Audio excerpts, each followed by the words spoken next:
की शुरुआत में हमें एक विलेज गांव दिखाया जाता है जहां पर कुछ लोग एक डॉक्यूमेंट्री फिल्म बनाने के लिए आए थे। वो लोग प्रिंस शमन पर कहानी बनाना चाहते थे, तो इसीलिए वो इस गांव के शमन से मिलते हैं जिसका नाम निम होता है। निम बताती है कि हमारे गांव के लोग हर चीज की पूजा करते हैं, जैसे पहाड़, नदी, जानवर, जंगल, यहाँ तक कि घरों की भी। हम दो किस्म के गॉड्स को मानते हैं। एक तो अच्छे गॉड होते हैं जो लोगों का अच्छा करते हैं, जबकि दूसरी तरफ बुरे गॉड जो लोगों को नुकसान पहुँचाते हैं। निम बताती है कि हमारे गॉड बायन एक अच्छे गॉड हैं। वो सदियों से हमारी हिफाजत कर रहे हैं। वो हमारी फैमिली से किसी एक को हर दफा अपना मीडियम चुनते हैं। मीडियम यानी कि वो इंसान जिसके जरिए बायन लोगों की मदद करते हैं। उस इंसान के अंदर आकर गॉड ने मुझे चुना, अपना शमन मीडियम बना लिया। मैंने बहुत सी तकलीफों को बर्दाश्त किया और अब मैं लोगों को बचाने और उनकी तकलीफें दूर करने का काम करती हूँ। एक दिन निम की बड़ी बहन के हस्बैंड को हार्ट अटैक हो जाता है, जिस वजह से उसकी मौत हो गई थी। अपनी बहन की फैमिली के बारे में बताती है। उसकी फैमिली के लोग किसी न किसी वजह से मारे जाते हैं, यानी कि उन पर एक कर्ज, एक श्राप है और ये अब उसकी बहन को झेलना पड़ रहा है। निम अपनी बहन के घर पर जाती है।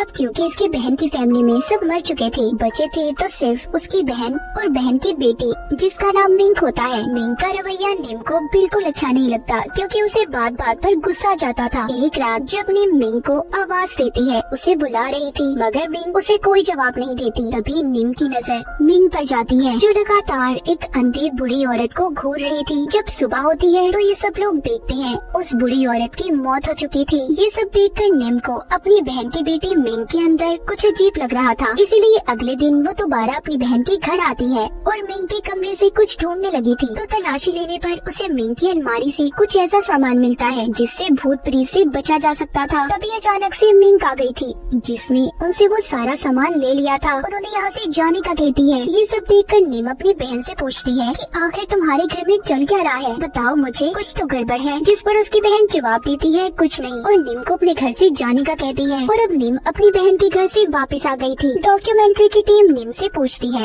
आखिर मिंक के कमरे में भूत प्रेत को भगाने का सामान क्यों था। निम कहती है इस बारे में मैं भी कुछ नहीं जानती। निम बताती है कि मुझसे पहले हमारे गॉड ने मेरी बड़ी बहन को अपने लिए चुना था, मगर वो शमन नहीं बनना चाहती थी, इसलिए वो यहाँ से भाग गई। अब हमें मिंक की मॉम दिखाई जाती है, जो मीट गोश्त बेचने का काम क्या करती थी। उनके पास जब डॉक्यूमेंट्री की टीम आती है और पूछती है कि जब आपको बायन गॉड ने अपना शमन बनाने के लिए चुना तो क्या हुआ। वो बताती है जिसके बाद मुझे हर वक्त सर में दर्द रहने लगा, मैं बहुत ज्यादा कमजोर हो गई थी। तब जब मैंने शमन बनने से इनकार कर दिया और वहाँ से भागकर क्रिश्चियनिटी को चुना, तब मैं बिल्कुल ठीक हो गई। अब डॉक्यूमेंट्री की टीम पूछती है अगर गॉड ने अगला मीडियम निम के बाद आपकी बेटी मिंक को चुना तो क्या करेंगे। जिस पर मिंक की मॉम को गुस्सा आ गया था और वो उस टीम को वहाँ से जाने का कहती है। अब हमें मिंक दिखाई जाती है, जिसकी बच्चों की तरह हरकतें बढ़ती जा रही थी। एक दिन तो वो बहुत ज्यादा शराब पीकर अपनी ऑफिस में आकर सो जाती है, जहाँ पर वो काम क्या करती थी। जब सुबह होती है तो ऑफिस के लोग आकर उसे जगाते हैं, मगर उसकी हालत बहुत खराब थी, उसका बहुत खून निकलने लगा था। जब इस हालत में मिंक अपने घर जाती है तो उसकी मॉम भी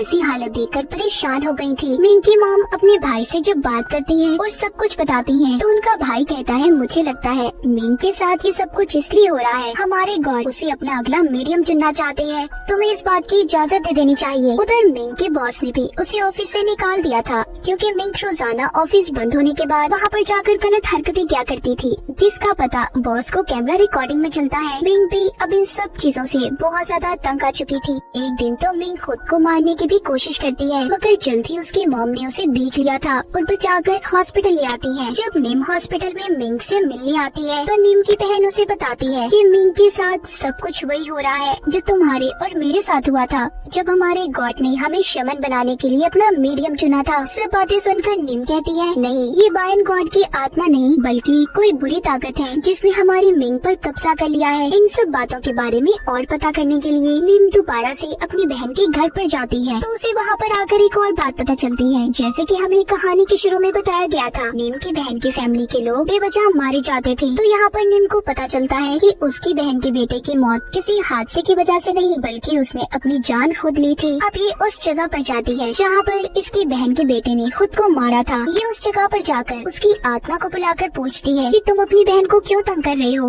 मगर वहाँ से उसे कोई जवाब नहीं मिलता। तभी निम वहाँ पर अब रिचुअल जादू करने लगती है।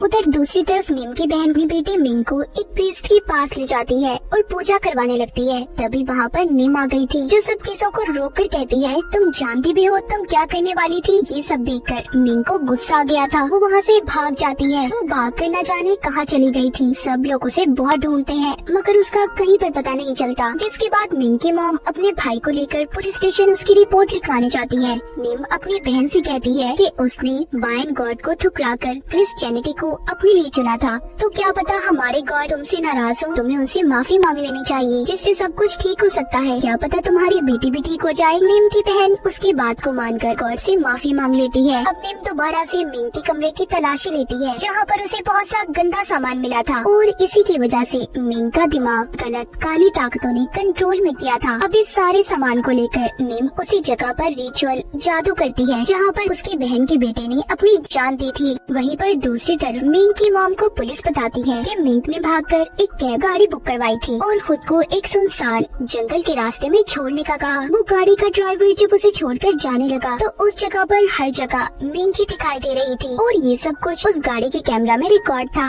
एक रोज अब मिंग के भाई की आत्मा से नीम की बात होती है जो बताता है कि इन सब के पीछे उसका कोई हाथ नहीं है। साथ ही वो ये भी बताता है कि अभी इस वक्त उसकी बहन मिंग कहाँ पर होगी। जब नीम बताए हुए पते पर जाती है तो वहाँ पर उसे जंगल के दरमियान एक सुनसान घर दिखाई देता है। जब उस घर के अंदर जाती है तो वहाँ पर मिंग उसे बुरी हालत में बेहोश मिली थी। वो जल्दी से उसे हॉस्पिटल ले आई थी और फिर अपने गॉड के पास उसके लिए दुआ करने जाती है। जहाँ पर जाकर नीम को पता चलता है कि उनके गॉड की बनाई हुई मूर्ति का सर जिस्म से अलग था। सब देखने के बाद नीम दोबारा अपनी बहन के घर जाती है और मिंग के अंदर आई हुई काली ताकत से पूछती है कि आखिर तुम कौन हो और कहाँ से आई हो। जिस पर मिंग उसे जवाब देती है कि तुम शमन हो ना, खुद ही पता कर लो मैं कौन हूँ। ये सब देखकर नीम अब उसे अपने मास्टर प्रीस्ट के पास लेकर जाती है ताकि वो उसका इलाज करवा सके और बता सके कि आखिर मिंग के अंदर क्या चीज है। वो मास्टर प्रीस्ट बताते हैं कि मिंग के अंदर बहुत सारी आत्माएं हैं और इंसानों की ही नहीं बल्कि जानवरों की भी। हमें इसीलिए बहुत बड़ा रिचुअल करना होगा जिससे हम उन सभी आत्माओं को कैद कर सकते हैं और ये हम उसी जगह पर करेंगे जहाँ पर तुम्हें मिंग बेहोश मिली थी। मिंग की मॉम उनसे पूछती है कि हमारे साथ ये सब कुछ क्यों हो रहा है। वो मास्टर बताते हैं कि तुम्हारे हस्बैंड के